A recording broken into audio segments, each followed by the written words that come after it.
अरे कुलक्षणी, खुद का ही बच्चा खा गई। उसके पति ने उसको देख लिया कि अपने बॉयफ्रेंड के साथ बातें कर रही है। ट्रेन के नीचे गई और अपने आप को हमेशा के लिए खत्म कर दिया। तो उसने जहर पीकर खुद को हमेशा के लिए खत्म कर दिया। लोग मानते हैं कि ये लोग भूत बन गए हैं। 2:30-3 बजे आती है, उस लोगों का घर खटखटाती है, तो वो रोना तो बच्चे का दबा नहीं सकते हैं। तो वो लेडी क्या बोलती है, अरे खोल तो सही, एक बार तो खोल, मुझे देख तो सही, मैं तेरे बच्चे को चुप करवा दूंगी। तो उसने बोला, हाँ मुझे पता है तू पढ़ा लिखा है, मैं तेरे बारे में सब जानती हूँ। और उसने मेरे भाई का नाम भी लिया।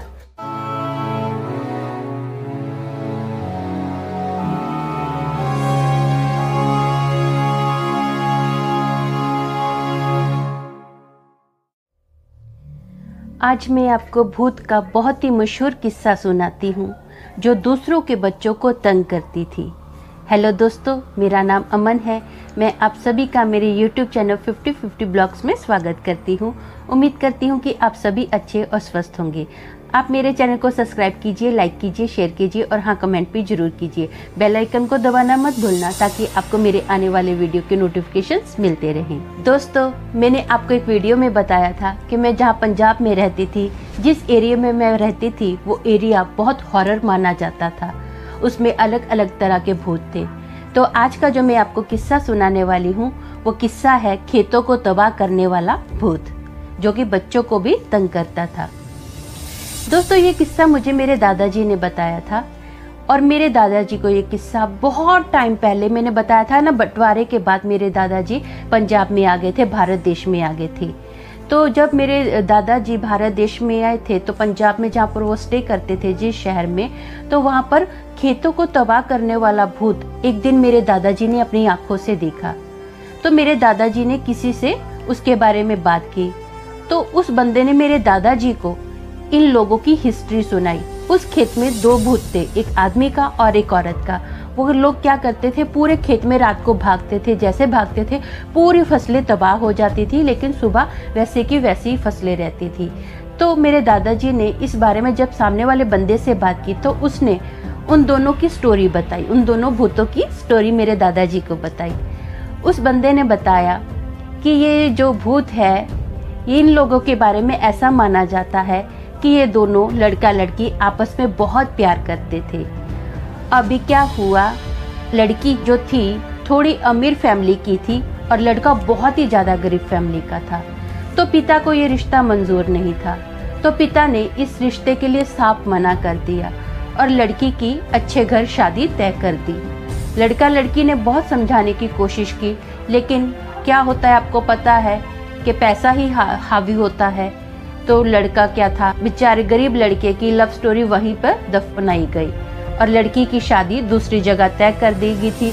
अब लड़की, अभी आपको पता है कि फादर की अपना जुबान की वैल्यू उस टाइम पर कितनी होती थी, बड़ों की वैल्यू कितनी होती थी। फादर की इज्जत की खातिर उसने क्या किया, उसी शहर में एक अमीर लड़के से शादी कर ली। जो अमीर लड़का था वो जानता था कि इस लड़की का अफेयर जिस लड़के से है, उस लड़के को अच्छे तरह से जानता था। फिर भी वो अमीर लड़का उस लड़की को प्यार करता था, इसलिए उसने अमीर लड़के ने शादी कर ली। अब शादी होगी। अब लड़की ने अपना जो भी रिलेशन था, भले वो बहू थी या पत्नी थी, अपना हर एक रिश्ता उसने ईमानदारी से निभाया। थोड़े टाइम के बाद लड़की प्रेग्नेंट हुई। पूरे परिवार में खुशियों का माहौल छा गया कि लड़की प्रेग्नेंट है, लड़की को एक लड़का हुआ। सब बहुत कुछ अच्छा चल रहा था, सब खुश थे। तो अभी लड़की को जब बच्चा हुआ ना, थोड़े ही दिन के बाद बच्चा बीमार रहने लग गया। तो लड़की और लड़की का पति उसको बहुत सारे डॉक्टरों के पास लेकर गए कि बच्चा ठीक हो जाए। उनके पास पैसे की तो कोई कमी नहीं थी, बहुत अच्छा पैसा था, बहुत उन्होंने अपना 100% दे दिया था डॉक्टरों के चक्कर लगा लगा कर, लेकिन बच्चा ठीक ही नहीं हो रहा था। पता नहीं बच्चे को क्या बीमारी हुई थी। बच्चा जो था वो डे बाई डे सूखता ही जा रहा था, कुछ खा पी नहीं रहा था, उसको बुखार भी था। बहुत उसका कोशिश की बेचारों ने कि कुछ इलाज हो पाए, लेकिन बच्चा ठीक ही नहीं हो रहा था। तो फाइनली क्या किया, उसकी मदर ने क्या किया, वो अपने बच्चे को लेकर बाबाओं के पास जाने लग गई। वो वहाँ पर जो भी था जादू टूना वगैरह, काला जादू वगैरह करने लगी। अब वो क्या करती थी, बहुत सारे लोगों ने देखा, अपने बच्चे को ठीक करने के लिए वो रोड पर जो रास्ता रहता है ना, वहाँ पर नींबू काट के कुछ हल्दी नमक वगैरह जो भी रहता है डाल के ऐसा करने लग गई। फिर चौरस्ते में ही क्या करती थी, वो अपना एक कपड़े की गुड़िया बनाती थी, उस पर पिन डालकर डाल देती थी आते जाते लोगों पर, ताकि जादू टूना हो सके। तो वो लेडी ऐसा करती थी। अब सब लोगों को पता चल गया कि ये काला जादू करती है, तो सब लोग धीरे धीरे उससे बाइकआउट करने लग गए, मतलब बातचीत नहीं करते थे, बहुत कम बातचीत करते थे। और अभी माँ है, उसने अपने बच्चे को ठीक करने के लिए बाबाओं का भी सहारा लिया, डॉक्टरों का भी सहारा लिया, काफ़ी कोशिश कर रही है कि मेरा बच्चा ठीक हो जाए, लेकिन बच्चा डे बाई डे बीमारी था। एक दिन क्या हुआ, एरिया में एक न्यूज़ फैली कि एक बच्चा एक घर से गायब हो गया है। अब सब लोग उसको ढूंढ रहे हैं, तो सब लोग परेशान है कि आखिर बच्चा गया कहाँ, ऐसे कैसे बच्चा गायब हो सकता है। तो वो जो लेडी थी ना, वो बस स्टॉप पर थी। अब पूरे एरिया छाना जा रहा था कि बच्चा कहाँ है, बच्चा कहाँ है। तो बाई चांस वो उस लेडी के पास वो बच्चा पाया गया। अब लोग लाठियां लेके आ रहे थे कि बच्चा ढूंढ रहे हैं। तो जैसे वो लोग अटैक करने गए ना, तो उस लेडी ने बोला मेरी गलती नहीं है, ऑलरेडी उसके हाथ में वो बच्चा था, उसका भी बच्चा था, एक और बच्चा उसके हाथ में था। बोले मैं तो इसको घर छोड़ने आ रही थी, बोले मुझे तो ये बच्चा बस स्टॉप पर मिला है, मैं इसको जानती हूँ, इसीलिए मैं इसको बस स्टॉप पर छोड़ने जा रही थी। अब पूरी पंचायत बिठाई गई कि क्या सच है क्या नहीं सच है, ये जाना जाए। तो अभी कुछ लोग बोल रहे हैं कि नहीं, ये लेडी सही बोल रही है, ये बच्चा घर छोड़ने जा रही थी, हमने पहले इसके हाथ में इसी का ही बच्चा देखा था। कुछ लोग बोल रहे हैं नहीं, इसी ने बच्चा चुराया है, इसीलिए तो ये बस स्टॉप पर गई थी। हाँ, ये बस के पास खड़ी थी, कब से बच्चा गायब हुआ है, तो घर पर क्यों नहीं लेकर आई। अब बहुत कंफ्यूज हो रहे थे सब लोग। तो पूरी पंचायत ने बोला देख, हमको पता है तू जादू टूना करती है, लेकिन हमारे पास तेरे खिलाफ कोई सबूत नहीं है, इसलिए तुझे जाने देते हैं, लेकिन जब भी हमें सबूत मिला तो देख ले तेरी खैर नहीं है। तो लेडी ने क्या किया, बोले ठीक है, जब सबूत मिलेगा अब तब बोलना ना, अब तो मेरे खिलाफ आपके पास सबूत नहीं है, अब तो मुझे जाने दो। तो पूरी पंचायत ने उसको छोड़ दिया। अब छोड़ तो दिया दोस्तों, वो अपने बच्चे को लेकर बहुत टेंशन में थी। उसके बेटे की हालत डे बाय डे खराब होती गई।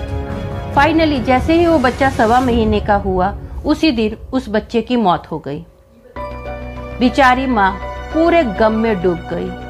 पूरे घर में जो खुशियों का माहौल था, वो एक सन्नाटे का माहौल छा गया। सब लोग बहुत दुखी थे, बहुत परेशान थे, सब लोगों का दिल टूट गया था। और माँ के दिल पर क्या बीतती होगी वो तो आपको पता ही है, जिसने भगवान का भी सहारा लिया और शैतान का भी सहारा लिया बच्चे को ठीक करने के लिए, लेकिन वो बच्चा ठीक ही नहीं हो पाया। 1 साल बीत गया, सबको था कि इसको दूसरा बच्चा हो जाए, दूसरा बच्चा हो जाए, लेकिन उस लेडी को कोई बच्चा ही नहीं हो रहा था। तो फाइनली क्या हुआ, उसकी जो सास थी उसको ताने मारने लगी, उसको गलत गलत बोलने लगी, अरे कुलक्षणी, खुद का ही बच्चा खा गई, कैसी औरत है, एक बच्चा नहीं दे सकती हमको, हाँ कैसी है ये। तो बेचारी बहुत डिप्रेशन में रहने लग गई। डिप्रेशन में रहने लगी। एक दिन वो कहीं बाहर जा रही थी, तो बाहर उसको बहुत सालों के बाद उस लड़की को उसका प्रेमी मिला। उसके बॉयफ्रेंड ने उसको बताया कि मुझे पता चला है तुम्हारे बेटे के बारे में, तुम टेंशन ना लो, ऐसी वो लोग नॉर्मल बातें कर रहे थे। तो अचानक दूर से उसके पति ने उसको देख लिया कि अपने बॉयफ्रेंड के साथ बातें कर रही है। अब उसके पति ने क्या किया, उस बॉयफ्रेंड को तो मारा ही मारा और अपनी वाइफ को घर में ले आया और उसके साथ हमेशा के लिए बातचीत बंद कर दी। सास अच्छे से बात नहीं कर रही है, पति तो टोटली बात बंद कर दी है, कंटिन्यू वो सास के ताने सह रही है। तो फाइनली एक दिन वो तंग आ गई, उसने क्या किया, ट्रेन के नीचे गई और अपने आप को हमेशा के लिए ख़त्म कर दिया। जैसे ही ये बात लड़की के प्रेमी को पता चली, तो उसने जहर पीकर खुद को हमेशा के लिए ख़त्म कर दिया। दोनों की ये लव स्टोरी यहीं पर ख़त्म हो गई। अब दोनों का लोग मानते हैं कि ये लोग भूत बन गए हैं और ये लोग क्या है, खेतों में भागते हैं। ये लोग ऐसे फसलें तबाह करते हैं ताकि लोग, इनका मानना है कि लोगों ने इनकी ज़िंदगी बर्बाद कर दी, ये अभी ऐसे फसलें तबाह करके ये इनकी ज़िंदगी बर्बाद करेंगे। तो लोगों का ये मानना है। और जो लेडी है उसको बच्चे की बहुत चाहत थी, बच्चे के पीछे पागल थी। तो वो क्या करती है जैसे ही जिसका भी बच्चा 1.25 महीने का होता है ना, जिस दिन रात को 2:30-3 बजे आती है, उस लोगों का घर खटखटाती है और बोलती है कि मुझे स्टेशन पर जाना है, मुझे एक एड्रेस है, आप मुझे उस एड्रेस का पता बताइए, मुझे वहाँ पर जाना है।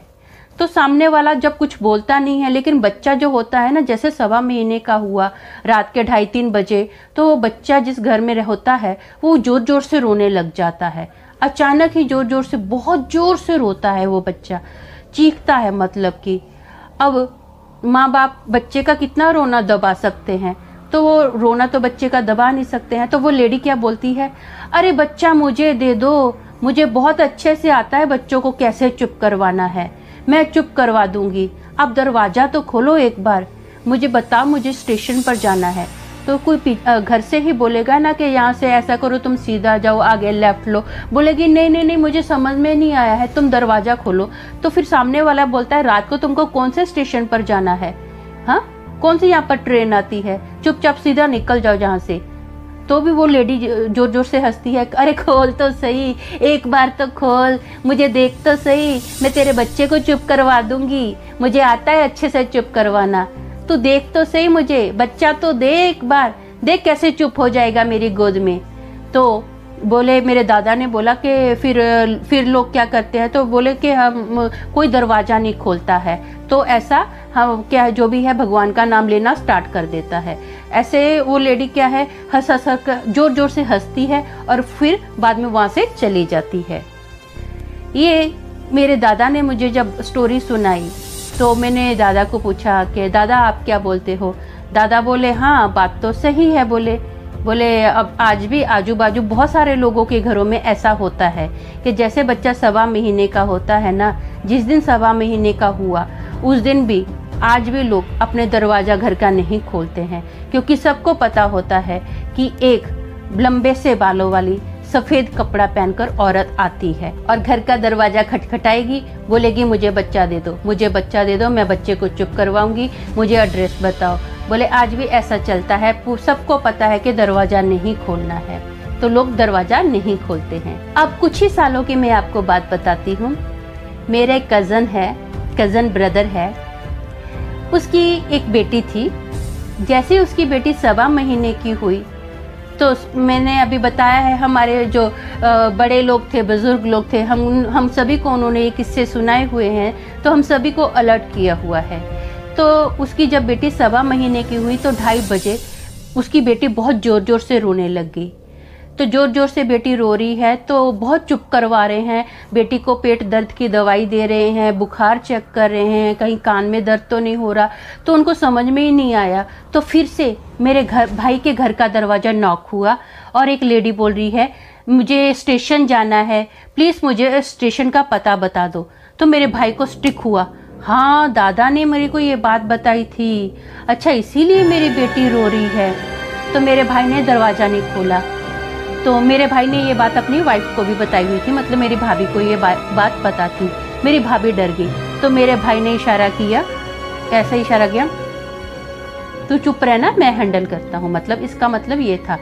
तो मेरे भाई ने बोला कि हमको नहीं पता स्टेशन का रास्ता कहाँ है, रात को कौन सी ट्रेन आती है, आप किसी और से पूछ लो। तो बोलती, अरे सबका दरवाज़ा बंद है, इस घर में मुझे रोने की आवाज़ आ रही थी, मैंने तो इसलिए पूछ लिया। ऐसा करो, मैं बच्चों को बहुत अच्छे से चुप करवा लेती हूँ, आप बच्चा मुझे दे दो, मैं आपका बच्चा 1 सेकंड में चुप करवा दूंगी। तो भाई बोला, हमारा बच्चा है, हमको चुप करवाना आता है, आप चुपचाप यहाँ से निकलो। अरे भाई दरवाज़ा तो खोल दे, मेरे को ये एड्रेस पे जाना है, बता तो सही। तो मेरा भाई बोला, मेरे को पढ़ना लिखना नहीं आता है, मुझे नहीं पता कौन सा एड्रेस है, आप किसी और से पूछ लो। तो उसने बोला, हाँ मुझे पता है तू पढ़ा लिखा है, मैं तेरे बारे में सब जानती हूँ। और उसने मेरे भाई का नाम भी लिया। अब मेरा भाई कंफ्यूज हो गया, इसको मेरा नाम कैसे पता? अरे ठीक है, मैं बहुत बड़ी हूँ, बुजुर्ग हूँ, मुझे पता है बच्चे कैसे ठीक करते हैं, तो बच्चा दे तो सही मुझे, देख मैं तेरा बच्चा चुप करवा दूंगी। भाई बोलता, जाती है कि नहीं जाती है? तो फाइनली क्या किया, मेरी भाभी जो थी ना, उसने फिर भगवान का नाम लेना स्टार्ट कर दिया और जोर जोर से मेरी भाभी भगवान का नाम लेना स्टार्ट कर दिया। तो बोलते, ठीक है मैं जाती हूँ, ऐसा बोलकर भड़क कर वो चली गई। तो अब मेरे भाई ने अभी जो उनकी विंडो थी ना, उसने विंडो से दूर से देखा था, तो सच में मेरे भाई ने बताया कि एक सफ़ेद कपड़ा पहने हुए, शलवार कमीज और दुपट्टा सफ़ेद था पूरा, और उस लेडी के पीछे से जो मैंने बाल देखे थे, बहुत लंबे बाल थे और वो भी वाइट बाल थे, बहुत लंबे बाल थे। बोले मैंने ऐसा एक परछाई तो नहीं मैं बोल सकती हूँ, ऐसा उसने कुछ देखा है। तो फेस तो मेरे भाई ने नहीं देखा था। मेरे भाई ने जो किस्सा मुझे बताया वो किस्सा मैंने आपको बता दिया है। जैसे मैंने आपको बताया था कि हमारे एरिया में तो बहुत सारे भूत हैं। अगर आप चाहते हो कि मैं और किस्से आपको बताऊं तो आप मुझे कमेंट करके ज़रूर बताना कि आप और किस्से सुनना चाहते हो। तो आप मेरी ज़िंदगी के बारे में तो थोड़ा सुन ही चुके हो, अब उसी टॉपिक पर थोड़ी कविता भी सुनिए। ये 50-50 ब्लॉग का स्टाइल है, थोड़ी ज़िंदगी थोड़ी कविता। खेतों से हरियाली छीनकर बच्चों को निशाना बनाती है, प्यासी आत्मा बदला लेने वापस पक्का आती है। प्यासी आत्मा बदला लेने वापस पक्का आती है।